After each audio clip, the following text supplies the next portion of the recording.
Hi guys, welcome to another episode of No Father Figures. Today's segment is called 101 Will, with Mikel Williams, the owner of Saints Blade Studios in Hamilton. Hi Mikel. What's going on, man? Yo, bro, nice to see you. Nice Thanks to for see coming. you too. Thanks for the invite. Appreciate you. We'll go straight into this. Oh shoot. We go straight. So, we're going to talk about your background at Albany first, right? Okay. So, like, obviously we can tell like you're light skinned, right? So like so what's the background like? What is the You had to jump right into that. Yo, so my mom, she's Jamaican and Guyanese. And then I recently found out that my father is Russian and Czech. Ooh. Yeah, so the way I grew up with my mom. My mom's a single mother. I didn't know my biological father until I still don't know him. But I did that ancestry test. Mm-hmm. So I did one of those, and like it says everything. Like it's crazy.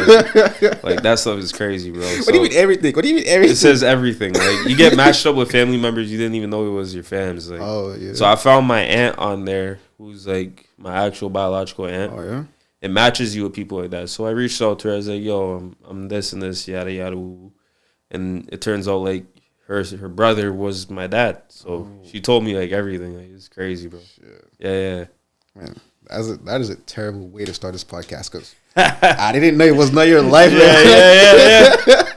You said you wanted to get into it. So we'll get into it, yo. Let's do it. I feel bad now. Nah. I'm good. So like that brings us like to the no father figure thing. Like this is a safe space for all of you guys. You know, I can't relate, but it's a safe space for all of you. So like, how does it feel like growing up in a single mother environment? See, with that being said, I had a lot of father figures. No pun intended. You know what I'm saying? Like, yeah. I had my uncle Mike. I had my cousin Cameron. R.I.P. to him. I had my godfather Nigel. He was also the guy that taught me how to cut hair. He owns Groom for Men in Hamilton. I also had my other godfather Jimmy. R.I.P. to him as well. So I had a lot of people like as a good father figure to show me how to be, I don't know, a man. You know what I'm saying? Because if I was just raised, like you see it till this day, like if you're raised by just a mother, bro, it's hard to like find that confidence. Not to say anything wrong about being like a single mom bringing up a man, but it takes a man to raise a man. Yeah. You know, you need a mom to raise a boy, yes, but you need a man to raise a man because, or you're stuck with a bunch of little boys around that, you know. That makes a lot of sense. Like, while you're saying all of that, you mentioned your uncle Michael. Yeah. You know, for at some point, I thought that was your brother, your older brother. Right, I hear that all the time. Like the resemblance is crazy. I wish we had the picture right now. The resemblance is insane. Yeah. Man, shout out to Michael. The only difference is he's 6'5" and I'm 5'8". Oh yeah, like why couldn't I get some of that height, guy? Like, come on, bro. I'll send you guys pictures. We wouldn't be talking about cutting hair right now. You talking about me being in? No, I'm joking. I'm not that good at basketball. I just play. I just hoop. So like growing up, like how did you see love being shown to you? Man, I had someone ask me this question. They asked me, "What is love to me?" I say honestly, bro, love is love. Like there's no exact definition of what it is. Love is love. If you show love, that's love. If you show that you care about something, that's love. If just giving someone a simple hug, being yo, everything's gonna be good, that's love. So I don't know. I've always love was very like just open to me. Like there wasn't anything that really showed me it. It's kind of I had to experience it to know what it was. You know what I'm saying? Yeah. And so like your birthday was like on the 23rd of February. Yeah. How did you celebrate that? Like how did you celebrate that? Like this year? Yeah. Oh, I just kicked it, bro. Honestly, I was just what did I do? I went to Shoeless Joe's with a couple of my homies. Literally just sat back and just reminisced on like funny times. Yeah, it was actually a good time. There's a lot of stories I can't really talk about on the potty, but it's the same space. Yeah. Different space. That's a different time, you know. So like now, like you're 29. Like how does it feel like getting one step closer to like stop being 29? Like in your 20s, like you're old as fuck now. Like, how does that feel? Old as fuck. Bro, it's crazy, man. I'm just glad to see another day. Like I know a lot of people that didn't even make it past 20. Never mind 29. Like I know people that didn't even make it to 18. So I'm just glad I'm still here, you know. Yeah. And do you feel like you've achieved like some of the goals you set for yourself before this certain age? Most definitely, yeah. Yep. I never really like had a long-term goal. It's hard to say, like, you just growing up, I never really thought of long-term goals. It's always been short-term, like, even if it's within a year or so, it's kind of like I just roll with the punches. I'm a roll with the punches type of guy. Like, if you were to ask me, I don't know, say 5 years ago, if I was to say like, yo, I'm gonna own my shop one day and own a private studio, I wouldn't be able to say, I wouldn't be able to tell you that. That's what I thought. Yeah. But I came up with this idea 2 years ago, and I made it happen like a year ago. So, you know, I roll with the punches, bro. I live in the moment. You know what I'm saying? That is a good thing. Mm-hmm. Like, I think like the most important thing about being a man is having faith and like believing whatever you do. Yeah. So like, what are the things that you love doing like growing up? Like right now, like you just look back and be like, you wish you could still do them. Like freedom, bro, freedom. I wish I could just get up and just go play ball all day, or just kick it with my friends, listen to music. You know what I'm saying? Play my video. Like, there's lots of things like that I wish I could still do, but at the same time, I'm thankful for what I do now. Yeah. Now I actually have like focus. I have a mission that I have to accomplish. I have a purpose. Back then, I didn't really have a purpose. I was just chilling, you know, like a regular kid. Yeah, I mean, going to Cathedral High School, like I don't think there's much purpose there. Like, I know friends that went there, but yeah, you know, shout out to Cathedral though. But, yeah, so I got lucky going there though, because my friends, like I have a really good group of friends. Like my friends, I've known them since, like my best friend, I've known him since kindergarten. One of my closest friends, I've known him since like grade 5. Another one, all of them like around grade 6, 7, 8. They're all good group of people. Like we all have something going for ourselves. It's not like we're out in the streets. And if you were one of the guys that kind of like went off in that direction, it is what it is. Life still goes on. You go that way, I'll love you from afar. You know what I'm saying? Yeah. And like doing my research, like I figure like you have a good, like a very big passion for like basketball. Yeah. Like, did you think like if you hadn't started this career like path you're in right now, do you think you would have chased the basketball dream? Hell no, bro. Basketball is not life. It's for fun. If you're not, listen, bro, if you're Canadian and you're not over 6 foot, good luck to you, bro. Like, it's not, come on, man. Michael is like, you said Michael is 6'5". Why is he not in the league though? He went semi-pro for football. He was a football player first. Oh. I have football genes in my family. Don't look at me and think that way. But I have like I have a cousin named Shomari that was drafted number 1 in the CFL like years back. So that gene's in my blood. It just didn't hit me. I never seen you play football though. I watch it a lot. You don't play it? I don't play it, bro. I'm the one in the stands, just breaking it down like a science. I mean, a win is a win, bro. Yo, catch me on fantasy football. I'm cooking everybody. Bro. Anyone that wants to look at me, anyone that wants to smoke in fantasy football, come holler at me, bro. Come holler at me. I don't even know what fantasy football is, though. I won't lie. I don't know. You know fantasy? You don't never. I'm not a fan of football. No. What about fantasy soccer? Yeah, soccer. It's the same thing. Oh yeah. Draft your players and keep it pushing. I mean, like I know this football player, this Rashad White. You know Rashad White? Like I know him, so like he's a good dude though. So you know him? Yeah. Oh, you know him? Man, I don't want to talk about that one. So like, when did you start like showing interest in barbing? When did I, bro? That started like early on. Like you talk back on this, like it's actually funny. So my grandmother was a hairstylist growing up. She was also a barber. Like I said, my godfather, my sister's dad, Nigel, he's a barber. So it's been around my life since I was born. And like I could say the day that it started is the day that I took a pair of kitchen scissors and I chopped my sister's hair off. Oh no. Bro, the thing is, at the moment, everyone was mad at me for doing it. And then the fact that like it actually looked nice after they waited like 20 years to tell me this, by the way. You know what? That was actually a really nice like style for her, you know? So I guess it started there. Little did I know, you know what I mean? And I feel like sorry. But like I used to kick it at the barbershop like all the time, bro. Like I'd be the one because like I said, Nigel, he owned the barbershop, so I'm not getting a cut during regular hours, bro. I'm waiting till I'm the last person getting cut because it's a free cut. You know? I'm like you don't have a choice, bro. I didn't have a choice. I'd be getting cut at like 11 p.m. with school in the morning, first day of school. You know, like it is what it is. At least I got my cut. Speaking of school, now let's go to school for a bit.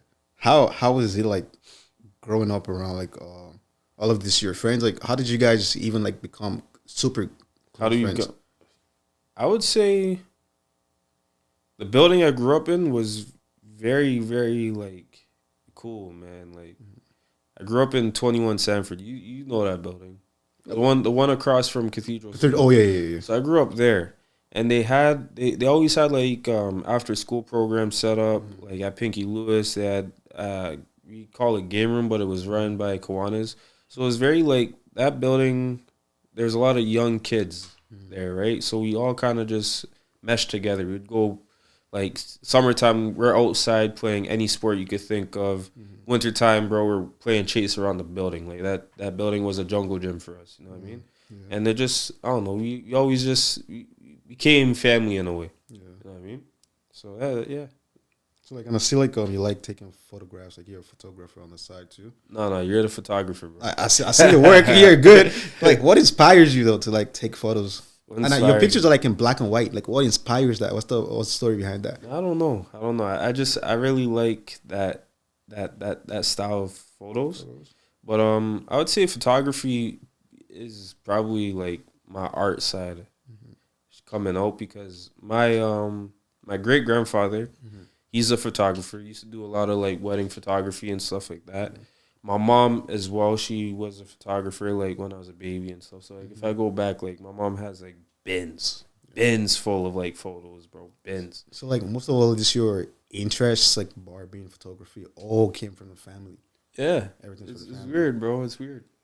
So It's like, like a natural thing. No, yeah. just you didn't even have to like, you didn't even have to work for it or learn nothing about it. Just yeah, like It wasn't still it kind of naturally just came to me. You know? oh, yeah. That's really good though. So 2018, what were you doing? 2018. 2018. Yeah. What was I doing?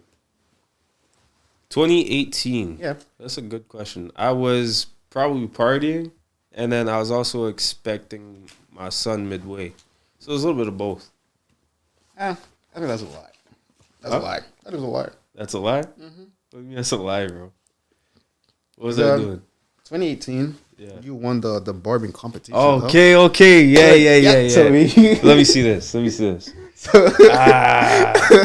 That's good times, bro. How'd you even get this, man? Yeah. This, yo. So caught you in the lie now. What you got to ask about? I forgot about this for a second, man. This was a good time. So how did this winning this competition? How did they change your whole journey? Yo, it gave me the confidence I needed to say, yo, I'm actually nice. Because before that, I was like, I have a problem with questioning a lot of my abilities. I don't like feeling satisfied about stuff. So I'm always like down on myself. I always say, yo, I'm not that good yet. And then when I did this, I just did it just cause. I was like, you know what? Might as well get it out the way. Let me try it out. So I wasn't even expecting to win. I didn't go into it. I just went in to just do it, you know? Yeah. With me just doing it was a win in itself because I tried You something. tried, yeah.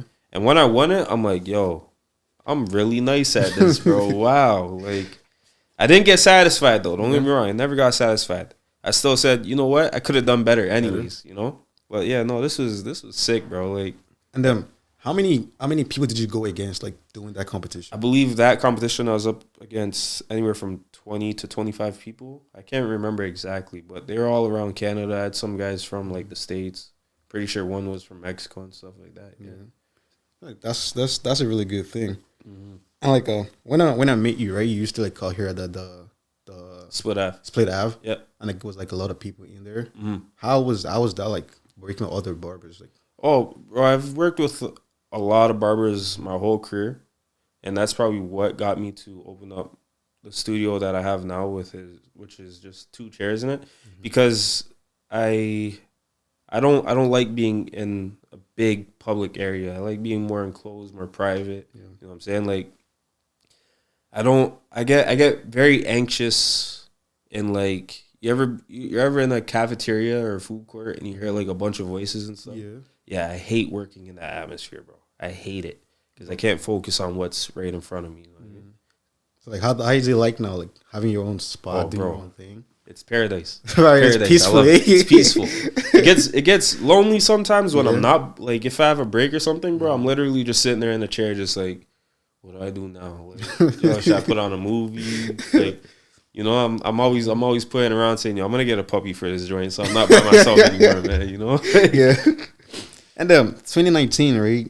You had a fundraiser for National Suicide Prevention for your birthday. Why did you do that? Like, what was the inspiration behind that? The inspiration for that is, it's crazy. We're actually coming up on the anniversary for my sister. It's been 10 years since she committed. Oh. So yeah, that's basically what that came from. A lot of the things that I do is inspired by my sister Tyra. R.I.P. to her. Rest in peace, Tyra. Yeah, that's why I did that fundraiser. That's basically why. That's it, to be honest. Damn. I'm sorry that happened to you. Like, I'm sorry you had to like experience that at a very young age. Like, how did that change you though? How did it change me, bro? Before it happened, I would say I was careless. I was doing a lot of dumb shit. I didn't really have a mission. I didn't really care about anything. I was like, people don't like hear me say it, but I was a piece of shit, bro. Like, straight up, I didn't know what the fuck I was doing. I was just playing with. I was messing with people all the time. You know what I mean? Like, you know. And then after it happened, obviously I went through my own struggles after, depression, all that stuff. And I just woke up. I'm like, yo, if she was here right now, she'd probably kick my ass if I'm not doing something. So it woke me up. It gave me reason to actually find my mission, find my purpose, right? It made me start playing ball again, because before it happened, I kind of like took a break from playing ball, but she loved playing basketball. So I'm like, if she can't do it, I gotta do it. You know what I mean? So just it gave me focus. Once again, rest in peace, Tyra. So do you think like right now, like you're in a good mental space, like work wise, everything in general? Am I in a good mental space? Yeah, I'm all right. You know, we take stuff a day at a time. There's some good days, some bad days. You know. And I'm gonna acknowledge the fact that like I know like your personal life, you make it so private and all of that. Like, why do you keep it so private from like everybody? Because I want to protect my loved ones from anything that's harmful around me. You know what I mean? I'm not saying like I'm in harmful places all the time, but you just never know these days with like AI technology and stuff like that. Like, there's a lot of sick people out there, bro. A lot I don't want people knowing who I'm around, who my kids are. I don't even want them knowing their names. You know what I mean? So that's essentially why. It's just protection for my loved ones. You know. So let's go back to 2018 when you said you were expecting your first child. Yeah. How did that like expectation? How did they change you? That changed my life.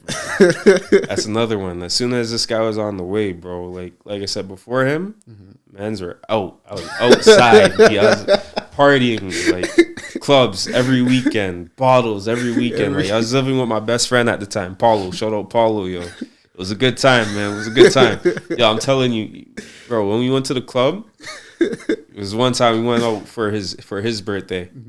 Bro, we ordered so many bottles of Ciroc and Hennessy. We went to the bartender, like, yo, fam, we need another bottle. Like, we can't do that. Like, why? You guys bought it all. I'm like, what the fuck? No, they said, no, you tripping. You're like, no, seriously, you bought it all. And then they're like, well, we can do Smirnoff for you. Like, yeah, it's time to go home. I'm not drinking that. Man. So like, when did you know like, oh yeah, this is gonna happen? Like, before you even found out, like, oh, that, like, I like planning it? Let me rewind it. So in 2017 is when I stopped partying. That's when I was expecting my first child. But unfortunately, we had a miscarriage. And then that's when I already stopped partying. So I was just kind of kicking it with my wife. And then in 2018 is when we were planning to have Angel, so we were trying, and then it happened, and then we were like, yeah, it's time. You just name dropped his name now. You just name dropped. It's okay. Shout out He said Angel. Angel. So like, why did you choose that name, Angel? Like, I feel like that's personal. That's deep for you. Because Angel is my angel baby, right? That's what you call like your child after a miscarriage. It's your angel baby. So Angel, that name came from that, and one of my favorite movies actually. You ever watch Four Brothers? Nope. You gotta watch Four Brothers. If you know, you know. It's one of the greatest movies of all time. So like, how did that impact your lifestyle when the baby came? Like, when he came, bro, I was straight grind mode. That's when I started working 9 to 9 almost every day. I said, no, I need money now. That's what I'm saying. Babies are expensive. Babies are expensive. They're expensive. Not even with just currency, bro. It's time. Everything is expensive. Everything. I can't afford one right now. No. No. Man, I'm telling you. And you know, you're like one of the few people in the world right now that are blessed with both a boy and a girl. Yeah, my daughter Solana. Yeah. I'll have to say her name now too. So shout out to you too. Yeah. So like, how does he feel like watching them grow like differently? Damn, man. Yo, it's crazy, bro. It's crazy. It's crazy. Like one's so like it's funny. I call one sweet and I call the other one spicy. Spicy. My son, he's very sweet. He's very gentle, polite. You know, my daughter, she's polite. Don't get me wrong, but that girl's crazy. She's crazy. I mean, she has it's from the light skin in you, though. Light skin. Man, sure. You know that's about light skin. Latina too, bro. That's what it is. I'm like, oh, that's even crazy. Too, you know what I'm saying? Like, crazy. It's over with, guys. Like, I feel bad for Latina. I feel bad for any kids, bro, in the future that mess with my kids, bro. Like, light skin Latina, no way. GG's, man. GG's. She better get into boxing now. Oh, soon. Oh yeah, very soon. She definitely needs a punching bag. Oh, yeah, I'm tired of being her punching bag. That's what it came down to. She come, Daddy, pop, pop, pop. I'm like, all right. Oh, you better put it Latino. Nah, you gotta put it. It's both of them though. It's not even just her. It's Angel too. Angel come up, pop, pop. Daddy, pop, pop. I'm like, yo, this is actually starting to hurt now. Like, y'all they're getting chill. Older, so yeah, they got hands, bro. I don't know where it came from. I do know where it came from. Oh man, you said it. It is what it is. You had your fun, so definitely you did something. So like, let's talk about like community now. So with the whole barbing experience, like the whole barbing thing, like obviously you've created like a whole experience. I mean, the whole community. You can't say a cult because I know like you have like people that are like diehard Mikhail fans. Like they're coming to you to cut their hair. Yeah. Like the when I was making my research and all of that, I went on Reddit. So I was searching for like I just put your name under Mikhail Williams, and then the first two things that came out of radio was like the Bears barber in Hamilton. Oh, I didn't even know that. I was gonna take a picture of that, but I forgot. But those are the things that came out. The Bears barber in Hamilton. One was like from like a couple of years ago. It said when we used to work at the Split Ave, and then the new one was some guy like a couple months ago was saying, Saints Blaze in Hamilton, and your name was the thing that like Mikhail. So like that's a progressive community. So like out of the people you've called hair with, like called hair for, like, and the reason I look up to you is like the very first time I was gonna have a proper haircut, it was through Elton. Shout out Elton. It was like, oh, go to Mikhail. So I got you were the ever first person to actually conversate with me, because those times, bro, I wouldn't lie to you, bro. I didn't have friends or nothing. I just knew them Elton. And then Elton, I didn't like hanging around them because they put me in trouble. You know, so like, no, it's like you're like the very first person like had like a proper intellectual conversation with me. Like I appreciate that, like to this day. Nah, I got you, bro. Appreciate it, man. So like this whole community you've created, how do you see like how has that changed like the whole point of life for you? Like I said, bro, like it gives me purpose, man. I just want to see all my dogs make it at the end of the day. I don't care if you're even my friend. I just want to see people progress. Yeah. You know what I'm saying? Everyone does. I don't care what you did before meeting me. I don't care what you did to anyone else. When you come to me, you have a fresh plate. Yeah. You get that second chance. Everyone deserves a second chance in life, or just a chance, period. So I just want people to feel their best. I want them to do their best. And the way I am able to share that is by just sit in my chair, we'll conversate, let's see what you like, and I'll help out, put you in the right direction. I like barbering is a form of art, you know? So like, and then, you know, like man, like we need the confidence and all of that. Do you feel really happy when you know, like, oh yeah, I just helped this man with his confidence right now? Yo, that's why I do what I do. That's why I do I'm like, you're touching lives, like you don't even know it, bro. Like you're helping people out here. Ask anyone. When I'm done my cut, and I look at you, but yo, I snapped on this, and you can see the reaction. Be like, you didn't look like that when you came in here. You did not look like that when you came in here. Right now, you look like the man. I said, you know what? Don't waste my haircut, bro. Yeah. You better go out. Man. You better go pick up a shorty, because like, don't waste my haircut, guy. And if you already have a shorty, go take your wife out. You deserve a steak. Off the camera, back then when he called my hair, bro. GG's. All right, I did my job. So like, I noticed like you work with like a lot of like up and coming people in the city of Hamilton. Like I see you work with Dio. Shout out Dio. Ask Ask restaurant like Afro Spice. You know what's crazy? Yeah. I met him at Groom for Men. Oh yeah, yeah. That's my boy, yo. It's cool that I got to reconnect with him through through McMaster. Yeah, they had an event there. That's how I reconnected with him. It's funny. I walked in, I'm looking at him. He's looking at me. I'm like, yo, I know this kid, bro. I'm like, he's like, Mikel, it's me, Dio. Dio. It's like. I said, yo, what's your last name? He said, Williams. I'm like, that's how I remember you, bro. We had the same last name. Yeah. Do we have the same dad? Get the fuck out of here. Because you have the same last name. Yeah. That's from my mommy, man. Come on, chill. It's from my mom's, B. Are you my dad? Come on now. You never know. You're not my dad. You know my dad. I mean, he's not a brother. He's not. He can be a little bro. He's a little bro. So, like, when you do that with those people younger, like looking up to you and all of that, like, do you sometimes feel like you could have had somebody put you in this kind of spotlight or direction growing up? Yeah, I know like you had a lot of figures in your life, but did you think that you would have loved it if an outsider had done that for you too? Yeah, I would have loved it. I would have loved it for real. Like, I feel like now, a lot of people aren't willing to come out of their shell to be like a face of something or being the proper face. I feel like the people that are being followed now is musicians, basketball players, stuff like that, but they're not the right ones that are being followed. Like, you don't want these kids following these gangsters and actually acting out like them. That's not life. You know what I mean? Like, don't get me wrong, I listen to the same music as them, but you don't see me going out. Like, what do you call these guys now? YNs? Oh, yeah, young niggas. Bro, I did not grow up like that. I listen to the same music as these guys do, but I didn't grow up like that. I grew up with respect. Yeah. You know what I'm saying?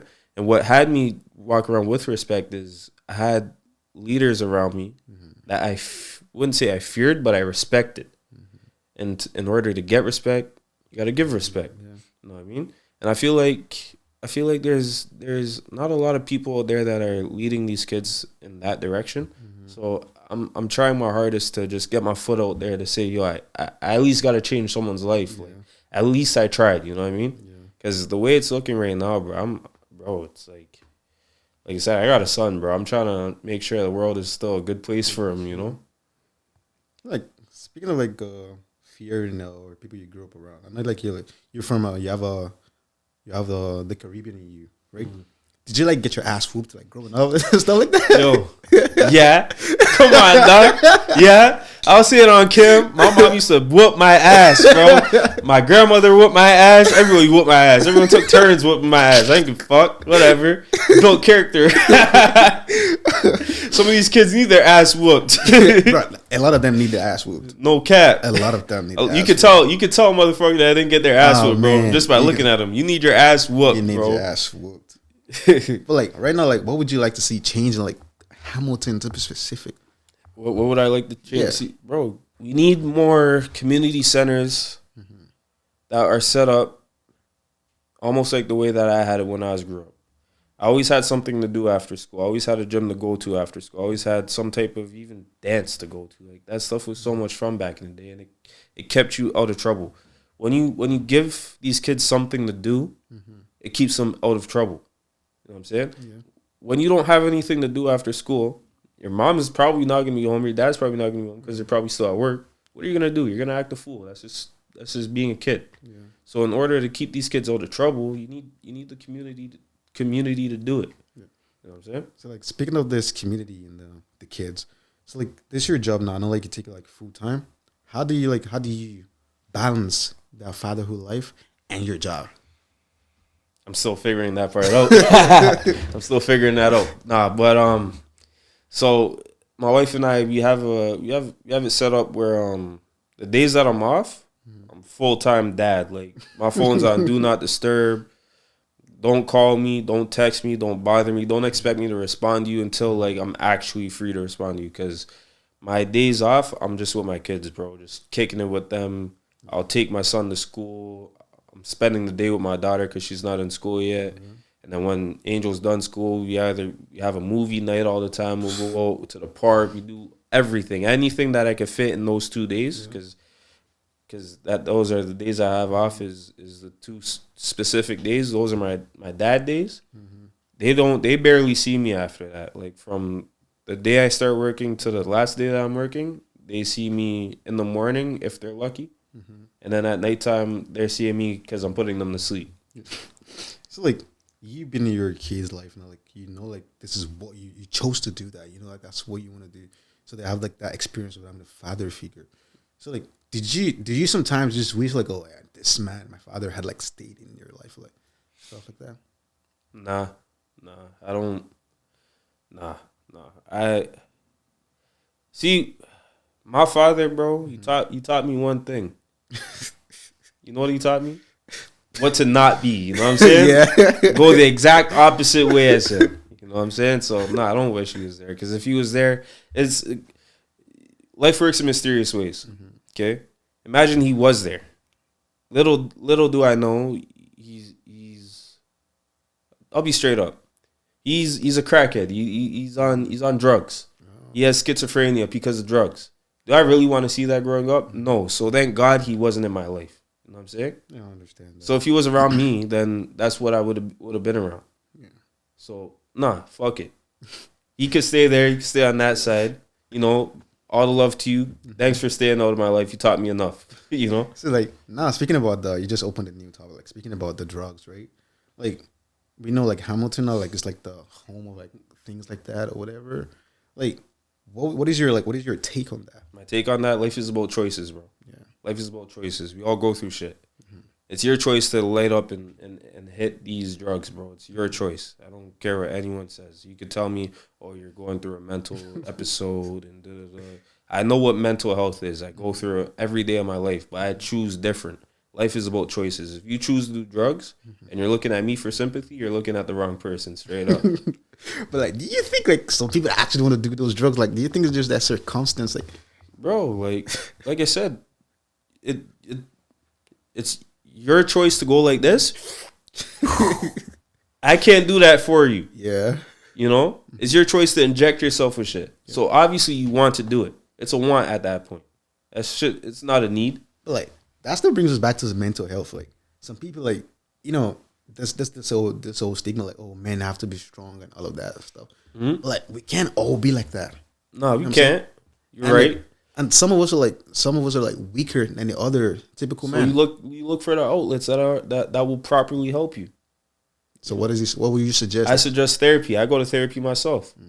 I suggest therapy. There's lots of options. Find your therapy, bro. Find someone to talk to. Find a professional in that area. You know what I'm saying? Find your thing that makes you happy. Find that. And if you can't find it, keep finding it. Keep searching for it. Because drugs aren't the answer, bro. Yeah, it's not the answer. I feel like this country, like a lot of these people, like a lot of you people are like blessed with a lot of resources in this country.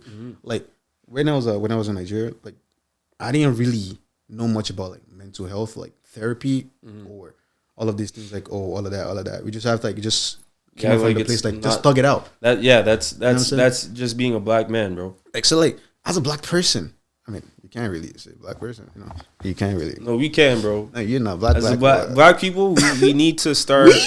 Yes, we need to start accepting the fact that we have mental illnesses that we need to deal with. Yeah. Right? Because what happens is we have a lot of people that blow up. Yeah. They keep so much in, and then they end up blowing up, and then they're pointed as a bad guy because they blew up. Yeah. And then speaking of like the influences from this whole community, So like I know like there's like some artists in like Hamilton that like probably have like a bigger audience that could like preach against all of these things, and like at the same time, there's a lot of things happening in Hamilton that like really bad. Like the last time this, I don't want to mention it, like this artist came to Hamilton, there was a shooting. You know, so like I feel like how do you feel like how do you think these things should be handled? Like when it comes to like using your platform for things for the city. Man, that's tough. That's tough. Like that's the game they want to play, but I don't condone in it. Yeah. I don't think that's the right thing to do. But like I said, life is about choices. What they should be doing is kind of the opposite. Yeah, talk about whatever is going on, but stop actually doing it. You know, be stick to your art. Talk about if that's your way of getting through things. Is like I know rap a lot is talking about post traumatic stress and stuff you've been through, but that doesn't mean you gotta still live it.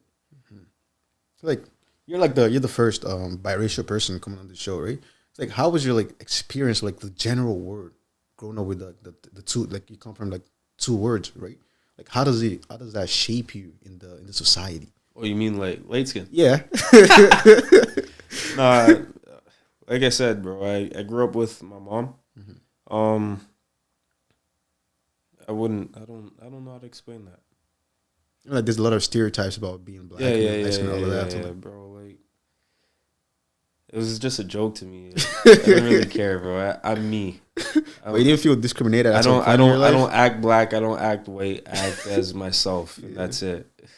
But people that discriminate me, people usually look at me, but yeah, you're just a black kid, whatever. Yeah. I had the black experience. I mean, yeah, and at the same time, right? I feel like you love going to like watch basketball games. I've seen like you go to the Raptor game. You took Angel for his first basketball game, which is a very, very good thing. Oh, it's dope. Like taking him to his first basketball game. How was that experience for you? Man, that was like a life goal, bro. Since I became a father, like I've always wanted to take my kids to do things that I never had the opportunity to do, and like just creating memories for them. Not even I don't want to buy them things. I want to buy them experiences. Yeah. Right? I spend so much time out of home working. So like instead of me buying an item, I'd rather like take them out somewhere so we could actually spend time with each other. And like just the fact that I'm able to do that for them is amazing. Thank God. Yeah, thank God. So like at some point in your life, do you think you would want your kids to like have the experience of going back to maybe the Guyanese or any of this Dominican country, like to just experience what he's like? Okay, let me help you out. So Guyana. Yeah, I would love to go back there. Guyana, my bad. I would love to go take them back there, see our roots. Their mom is El Salvadorian and Mexican. I'd love to go back there too to show them. Like I want them to see all that for sure. Because I feel like if kids like grow up with like this, all of these experiences, like it shapes them to be like a better individual in the society. Because they know like, oh yeah, if I do something bad, this part of my father is gonna come out. This part of my mom is gonna come out. Yeah. But like one thing I noticed, like most of these kids here is like they don't like they're privileged. They're privileged. They're privileged. So how I'm trying to shape my kids now is like, yeah, I'm not raising them in the hood like me, and I being raised in the ghetto, but like even small things like while they're still small, we like when it's time to like, if they want new toys, we're gonna go through your toy room right now. We're gonna put all the toys that you're not gonna play with in a box. We're gonna go give it to someone that needs it, and then you're allowed to get a new one. Right? So they at least know that there's people out there that don't get the opportunities that they do. And as they get older, I'll start bringing them around those places I grew up in so they could actually see the community that needs help. And hopefully it shapes them to want to help people. You know what I'm saying? So like, if you become like if you ever like become like the prime minister for a day, what are you doing? Man, I ain't doing nothing, bro. I'm living like Trudeau and buying $1,500 worth of groceries in a week. I'm going on $1 million trip. I don't give a fuck. Well, I don't do politics, bro. Don't ask me care about politics. The people? You don't want to do nothing. I am the people. No, I'm joking, bro. Nah, man. Prime ministers, I don't do politics, man. I'm not a politician. Okay, that's fair. That's fair. I hate politics too, but like if I become like the prime minister for a day, shit, I get myself a Canadian passport. That's it. I was born here, so I don't got that problem, bro. I wasn't. So I said I'm going on that trip, Yeah. and I'm buying a shitload of groceries that this motherfucker did, bro. This guy's tripping. Are you crazy? How does it feel like having that power to like go to anywhere you want to go, like do anything you want to do in this country? Like, how does that like? What kind of like? Does it like the confidence? How confident do you feel like when you're like, yeah, I'm holding a Canadian passport, I'm a Canadian citizen? I never actually thought about it, to be honest. I just go with things, you know. Like I want to go west, I'm gonna go west. I want to go east, I'm gonna go east. If I leave the country today, yeah, you're not coming back. Yeah. Oh, sorry, brother. whatever you need to help with that process, yo, I got you. You know? If you need me to sign the papers, yo, don't worry, my boy is good to go. It's good to go. I got you. Yeah. So, I know, like, and at the same time, I see like you go to like concerts and all of that. So, like, you know, like as you're a barber now, would you say you would want to collab with like one of the celebrities in the country? So, my goal right now, because I'm so used to being behind the chair, I don't want to be behind the chair for the rest of my career. I would actually like to do more contracted work where it's like working behind the scenes of like concerts and movies, shows, stuff like that. So I'm trying to make the transition to that instead. So yeah, I would love to. I mean, if you want to do something like that, like here, the embassy, I wouldn't say like they would get you that, but like this place, like the embassy, it's like an open place for like creatives like yourself. Like if you want to like do anything like that, like if you're free like to come here and like express your like ideas and whatever. And the CEO of Freedom, she's gonna try her best to like make it happen. Yeah. So if you ever think about anything, like most that, definitely, welcome here. This is dope here, bro. I mess with it. So before we end like this whole thing, like what advice would you like give to like the up and coming or people looking up to you, people watching this, all of that? My advice: just find what you love and follow it. Follow it, bro. It'll pay off. Trust me. Like I went from doing haircuts for $5, $10, and now I'm charging $55, $65. Some of my services are even over $100.